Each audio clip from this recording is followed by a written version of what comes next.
Today's topic is various approaches of pedagogy or various methodologies of teaching and learning.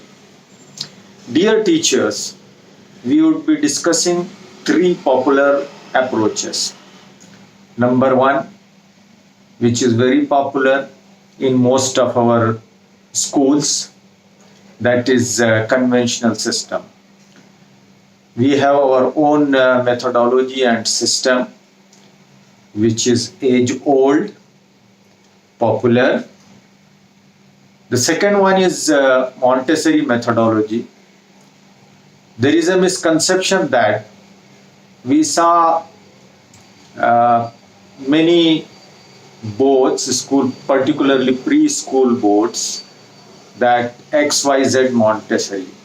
And here Montessori means preschool, but it is not like that.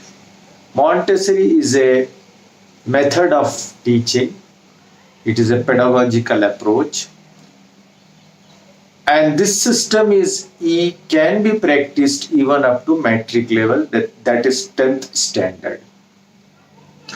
There are a few schools in India which practices this particular methodology even up to grade 10. Okay, so this is Montessori methodology. Maria Montessori started it. She is the propounder of this particular system. And the third one is integrated approach. And this approach has various names. It is popularly known as integrated approach, and nowadays we call it IB approach, okay, International Baccalaureate approach. Okay, CBSE follows this system. Even NCERT recommends that integrated approach should be followed. Okay, again, under the integrated approach, we follow multidisciplinary approach, or nowadays we use the term theme-based learning or theme-based teaching. Okay, these are the approaches.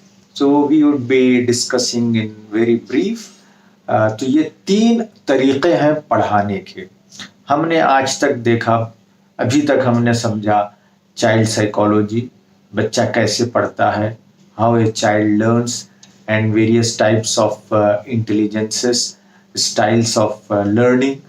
Now we are looking into, or we are trying to understand what are the various approaches of pedagogy and teaching.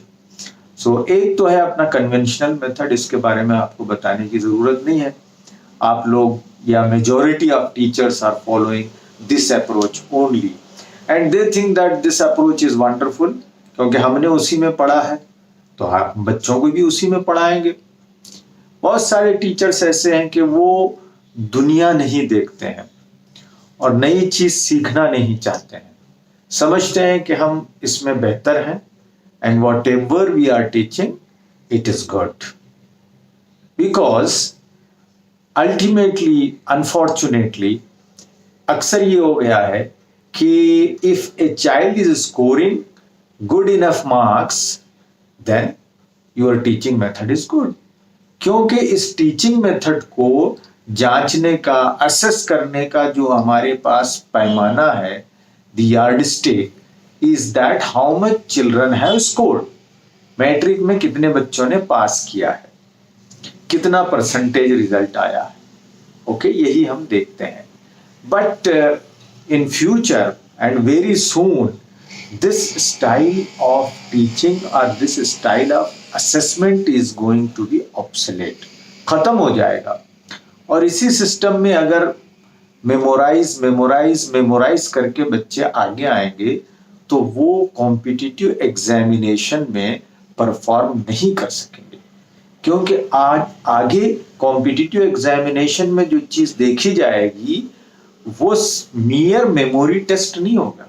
Yes, memory test will also be there, you need to memorise lot of things, but apart from memorisation आपकी critical thinking देखी जाएगी, आपकी mathematical reasoning देखी जाएगी, आपकी general reasoning देखी जाएगी, और इस तरह की जो कॉग्निटिव स्किल से ताल्लुक रखने वाली चीजें हैं, so these things will be tested. And unfortunately, in the conventional method, we are not preparing our children for the future. We are not preparing our children for the biggest responsibilities. हम memorise करा रहे हैं, लेकिन बच्चों को हम emotional coefficient नहीं सिखाते. आईक्यू उसकी थोड़ी बना रहे हैं, बट अभी जो एजुकेशनिस्ट हैं वो ये कहते हैं कि आने वाली जनरेशन के लिए जितनी आईक्यू की जरूरत है उतनी ईक्यू की भी जरूरत है, इमोशनल कोएफिशिएंट की भी जरूरत है. बच्चों को हमारे सॉफ्ट स्किल्स सिखाने की जरूरत है. ओके, बच्चे हमारे ग्रेजुएट हो जाते हैं, but they don't know how to speak, they don't know how to listen, they don't know how to write a letter, and they don't know how to communicate. Okay, so these are the things required for the life. Okay, these are the things required for the living also. एक तरफ तो हम बोलते हैं कि education is for living, और दूसरी तरफ हम बच्चों को कुछ और ही सिखा रहे हैं. एजुकेशन इज फॉर लाइफ हम कहते हैं, लेकिन सिर्फ लिविंग के लिए सिखा रहे हैं. तो जस्ट बच्चों को एम्प्लॉयबल बनाना हमारा मकसद नहीं है. Okay, and you are the teachers.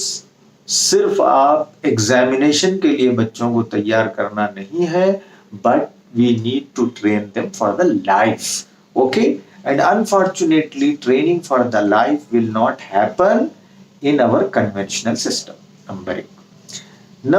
Conventional system में मेजर जो इंग्रेडिएंट है, जो मेजर हिस्सा है, वो बच्चे को आप क्लास में क्या करते हैं, रीडिंग करवाते हैं, क्वेश्चन आंसर लिखाते हैं, मेमोराइज करवाते हैं, फिर रिटन टेस्ट लेते हैं, मार्क्स देते हैं. इतना ही काम है. ओके, ये नहीं देखा जाता कि बच्चे ने कुछ समझा भी है या नहीं समझा है. as long as his answer is good, he has memorized the answer, whatever teacher has dictated or said, if he is reproducing same answer, then he will be getting full mark and he is a good boy, he is an intelligent boy. Okay, so this is the conventional method, but this will not function in future. आप बदलिए, अपने system को बदलिए, अपने school को बदलिए, अपने teaching style को बदलिए. आप अपने बच्चों को, अपने स्टूडेंट्स को फ्यूचर के लिए तैयार करिए. दूसरा है मॉन्टेसरी सिस्टम. मॉन्टेसरी सिस्टम बहुत ही अच्छा सिस्टम है, लेकिन उसके भी कुछ नेगेटिव पॉइंट्स हैं. वो हिंदुस्तान में ज्यादा पॉपुलर नहीं है. मारिया मॉन्टेसरी ने इसको इंट्रोड्यूस किया था इटाली में, और फिर ये इंडिया भी आया. मारिया मॉन्टेसरी भी इंडिया आई थी. इस सिस्टम में ज्यादा जो फोकस पॉइंट है मैं वो बता रहा हूँ. वो ये कि बच्चों को मटेरियल के जरिए सिखाया जाता है. पर्टिकुलरली जो एज हमने जॉन पैजे की थ्योरी में पढ़ा कि बच्चा कॉन्क्रीट चीजों से ज्यादा सीखता है, कॉन्क्रीट से फिर कॉन्सेप्ट की तरफ जाता है. तो मारिया मॉन्टेसरी ने जितने उसके मटेरियल जो होते हैं ना, मॉन्टेसरी मटेरियल, उसको कहा जाता है मॉन्टेसरी मटेरियल, या जो टेक्निकल लैंग्वेज है उसको हम कहेंगे टीचिंग लर्निंग मटेरियल, TLM. सो मॉन्टेसरी के जो TLM होते हैं वो ज्यादातर आपको सॉलिड चीजों से बनाई जाती है, जो बाद में कॉन्सेप्ट की तरफ ले जाते हैं. ओके, बच्चा जो है वो कॉन्क्रीट चीजों से कॉन्सेप्ट की तरफ जाता है. One is one there, one is one piece like this. This book is one. So ये पूरा उसके मटेरियल है. फिर इसी तरह उसमें जो लैंग्वेज पढ़ाई जाती है, लैंग्वेज भी इसी तरह पढ़ाई जाती है. तो हमने, अगर आप अपने स्कूल में इस मटेरियल को इंट्रोड्यूस करना चाहते हैं, तो हमने एक लिस्ट बनाई है. अराउंड 10 और 12 उसके मटेरियल हैं. वो आप मुझे बाद में मुझसे ले सकते हैं कि क्या मटेरियल है, इससे हम किस तरह मैथमेटिक्स पढ़ाएंगे, किस तरह लैंग्वेज पढ़ाएंगे. लैंग्वेज और मैथमेटिक्स के लिए बहुत अच्छे मटेरियल हैं प्री स्कूल्स के लिए, and I recommend you all to please try to adopt and practice Montessori methodology as far as possible. Number 3, IB, integrated approach, और इसको मल्टीडिसिप्लिनरी अप्रोच भी कहते हैं। ये भी वंडरफुल है, डेवलप्ड कंट्रीज में काफी ये पॉपुलर है। ओके, इसमें होता ये कि हम जैसा up to grade 5 European countries में ये है कि every child should learn basic thing 100%। Okay, ऐसा हम नहीं कह सकते कि साहब अगर सिलेबस है कि a child has to learn from 1 to 100 in UKG, आप रिस्क नहीं ले सकते कि बच्चे को 1 to 50 पढ़ा दिया आपने and he has scored 50% marks since he has learn 1 to 50 and he has scored 50 marks and he is eligible for promotion. No, it is not like this. This is not fair. Okay, a child has to learn 1 to 100%. So in mathematics he has to score 100% at least till grade 5. Okay, so इसलिए foundation बच्चे का strong होना चाहिए। और हमने ये भी देखा कि बच्चे अपने इंटरेस्ट से सीखते हैं। ओके, बच्चे वेरियस स्टाइल में सीखते हैं। तो ये सारी चीज़ों को इम्प्लीमेंट करने के लिए अगर एक टीचर होती है जिसको हम कहते हैं मदर टीचर, तो वो बहुत अच्छा इसको इम्प्लीमेंट कर पाती है। फिनलैंड एजुकेशनली बड़ा एडवांस कंट्री माना जाता है, अभी तो वो थोड़ा सा पीछे आ गया, सिंगापुर आगे है। तो फिनलैंड और सिंगापुर में होता ये है कि बच्चों के up to grade 5, even Japan में एक ही टीचर होती है और वो पूरे सब्जेक्ट को इंटीग्रेट करके पढ़ाती है। कैसा इंटीग्रेट करती है? फॉर एग्जांपल आज अभी टीचर एंटर हो गई और ग्रेड 1 में है और वो एडिशन पढ़ाती है, तो वो 2 बच्चों को खड़ा कर देगी कि okay, Ram and John please stand up. Okay, so while giving commands to John and Ram, she will be teaching English language also. Okay, so both वो खड़े हो गए, they stood up. Okay, then she will ask Ram and John, how many boys are there? बोले कि 2 बच्चे हैं साहब। Okay, so वो 2 बच्चे हैं। फिर उसके बाद वो राम एंड जॉन को खड़ा करेगी and Ram has warm clothes, तो वो पूछेगी व्हाट क्लॉथ शी है, राम ने कौन से क्लॉथ को पहना है? सो बच्चे बोलेंगे warm cloth. So why we over warm clothes, हम क्यों पहनते हैं warm clothes? Because of cold. सबसे ज्यादा कोल्ड कहाँ होती है? बोलेंगे हिमालय की चोटी पर होगी। Okay, why there will be more cold on the mountains? Science पढ़ा देगी। What is the height of mountain Himalaya? Mathematics आ गई। How you will measure? In meters, why not in liters? ये भी आ गया, फिजिक्स भी आ गया इसमें और आपका मैथमेटिक्स भी आ गया। तो एक टीचर बच्चों को सारे सब्जेक्ट इंटीग्रेट करेगी, जोड़ देगी वो और पढ़ाएगी और बच्चों के ग्रुप बनाएगी। तो इसको कहते हैं मल्टी डिसिप्लिनरी अप्रोच और IB अप्रोच, थीम बेस्ड। आज की थीम ये है, अब उस थीम पे सारा मामला रिवॉल्व हो रहा है।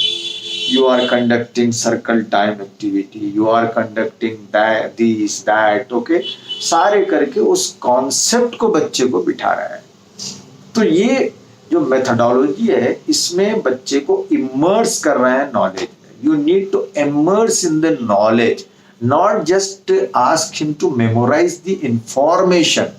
So conventional system में अक्सर ये हो रहा है, though the intention or objective of conventional system was not that कि just transfer the knowledge from book to mind, from the mind of teacher to the mind of children। ये transfer of knowledge education का मकसद objective नहीं हो सकता है। क्या होता है objective? You need to transform the child You need to make him fully understand the concept. You need to teach him how to implement those concepts in the practical life, in the social life, in the scientific life. Okay, तो वो बच्चा जिसको हमने कहा था, John पियाजे ने कहा कि छोटा साइंटिस्ट है तो वो बड़ा होकर फिर साइंटिस्ट बनेगा. ओके, हमने कहा कि बच्चे दे कंस्ट्रक्ट देयर ओन नॉलेज, तो फिर वो बच्चा अपना नॉलेज बनाएगा. इमाम इब्ने तीमिया कहते हैं, वो अरब के बहुत बड़े स्कॉलर थे, वो कहते हैं एजुकेशन का मतलब मेमोराइजेशन या कुछ इंफॉर्मेशन जमा करना नहीं होता. इंफॉर्मेशन का मकसद एजुकेशन का मकसद to produce new knowledge. So you make the student to produce new knowledge. आपके स्कूल के बच्चे एक नया नॉलेज प्रोड्यूस करें, इतने बड़े बने, ये आपका ऑब्जेक्टिव होना चाहिए. तो मैंने 3 स्टाइल बताए. आईबी इंटीग्रेटेड अप्रोच वाला. अब इंटीग्रेटेड अप्रोच वाला स्टाइल आप प्राइमरी स्कूल में ग्रेड 5 तक इम्प्लीमेंट कर सकते हैं या नहीं कर सकते हैं, उस पर आप गौर करें, देख लें. और वैसे टीचर, काबिल टीचर चाहिए हमको. ओके, एक ही टीचर पूरी क्लास हैंडल कर सके, ये ग्रेजुअली पॉसिबल है, immediately not possible. But immediately yes, it is possible. Pre school में एक ही टीचर होती है, सब सब्जेक्ट लेती है, तो प्री स्कूल में आप इसको इम्प्लीमेंट करें. प्री स्कूल की टीचर्स अपने पीरियड को डिवाइड ना करें कि now I have to teach English, now I have to teach mathematics, now I have to teach Arabic studies. ऐसा नहीं. आप जब क्लास में जाती हैं तो आप एक कॉन्सेप्ट को, एक थीम को लेकर सारी चीजें पढ़ा दीजिए. फॉर एग्जाम्पल, आप पहले दिन एंटर हो रही हैं नर्सरी में या एलकेजी में, सो आप ए पढ़ा रही हैं. Okay, A for Apple. Apple आपने पढ़ा दिया, फ्रूट का नाम पढ़ा दिया. एप्पल के साथ अब आप बोलेंगे what colour of Apple is. आप कलर, इसका कलर क्या है बच्चों? बच्चे बोलेंगे रेड, तो आपने रेड कलर भी पढ़ा दिया. ओके, देन आप उसके साथ eating of benefits of eating Apple पढ़ाएंगे, तो आपने पढ़ा दिया हेल्दी फूड के बारे में. आप बता सकते हैं कि eating Apple is better than eating A samosa or something which is known as junk food. So better to have apple than having uncle chips, or sorry, having chips and other things. Okay, तो ये आपने 2-3 concept integrate कर दिए. फिर आपने बताया apple, how many apples are there? 1. तो आपने ए के साथ 1 भी सिखा दिया. So in this way you need to teach, integrate various concepts. This is known as integrated approach of education, which is gaining popularity in European countries and even gradually in India. So to know more about this, please see videos or discuss with me, or inshallah we will help out you to implement this program in your school. It's a wonderful program. Children will learn at a faster pace. Okay, इस पर और video देखिए आप बातचीत कीजिए. Thank you so much.